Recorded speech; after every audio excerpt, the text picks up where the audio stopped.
most fantastic things about coming out to CEO Space is you get people like Mr. David Corbin, who is the mentor to mentors. And let me tell you how much he's been mentoring. He's had 3 hours of sleep, y'all. So, he's saying, but he looks fantastic. So thank you, David, for being here. Do I look marvelous? You look marvelous. Fantastic, yeah. But you told us to focus on this side of the face, so that's what You we're go doing. on this side because this has a little tired, a little red and stuff like that. But it's a good red. And the reason I say it's a good red is when you're giving, you're contributing in this kind of an environment, it's good. It's very selfish to work hard here at CEO Space. You know why? Because of the karmic component of it. The more you give, the more you get. Oh, I see. All right. All right. Well, tell me about what you do.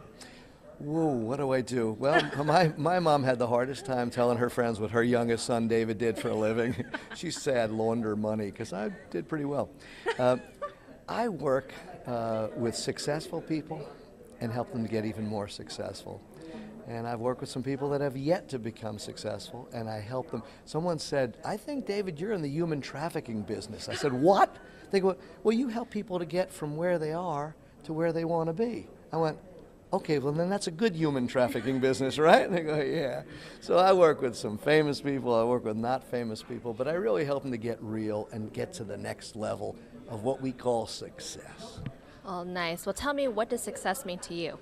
Success is happy. I mean, it varies for different people. I mean, for you, it might be different than for me or whatever, but I do know most people want time, money, effort, ego, comfort, peace of mind, joy, and challenge. That's what I think most people want in this success thing. Time, money, effort, ego, comfort, peace of mind, challenges, joy, relationships, love. That's what people want. Now, I might want this at this time. I might be looking for a wonderful relationship. Somebody else might be looking for more money. Somebody might be looking to suspend debt, stuff like that. Somebody else might want fame. Whatever it is, success is different for different people.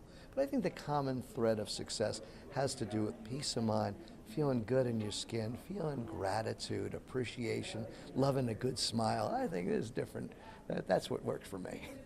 All right. Well, you talked about a specific, I should say, word or topic, illuminate. Yeah. Can you elaborate on that? Can you illuminate that, please? You know, I'm really proud. This book that I wrote years ago called, it's a year and a half ago, called Illuminate, hit #2 on Amazon. Why did it do that? I think it's because it's a little different. And I know that it works because it's the essence of what I've been doing for the last 26 years with clients. Let me explain. I'm a positive guy. You get that I'm a positive guy? There's my friends all over here. I'm a positive guy. I've read the positive mental attitude books and literature for years, and I've been teaching it. But one thing I found is nowhere in the positive mental attitude genre does it say we should ignore negative issues. A lot of people think, well, this is great and this is great and I'm positive and all, and I see this little sore on my hand here, I'm just going to put a Band-Aid over it and not pay attention because I'm going to be positive. Well, that thing could, God forbid, be cancer. I say don't eliminate it, let's illuminate it, and let's focus in on that, right? And take a look at that, because that could be a bad thing. See, nowhere in positive attitude does it say we should ignore these issues. You might have a problem. Maybe you're good at this, but maybe you're not so good at that. Maybe there's a challenge in the business where one of your employees or one of your colleagues is saying, I think we might have a challenge with this. And we go, shut up and get back to work. Let's focus in on the positive.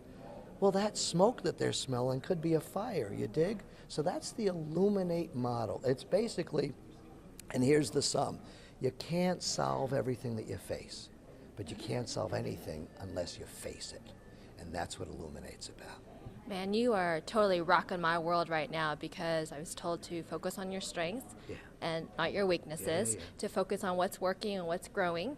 And now you're saying not to do that in order to grow. Well, I'm saying it's a combination of the above. Here's the deal. I'm a professional speaker. I'm an author. I'm a consultant, right? I'm a business owner.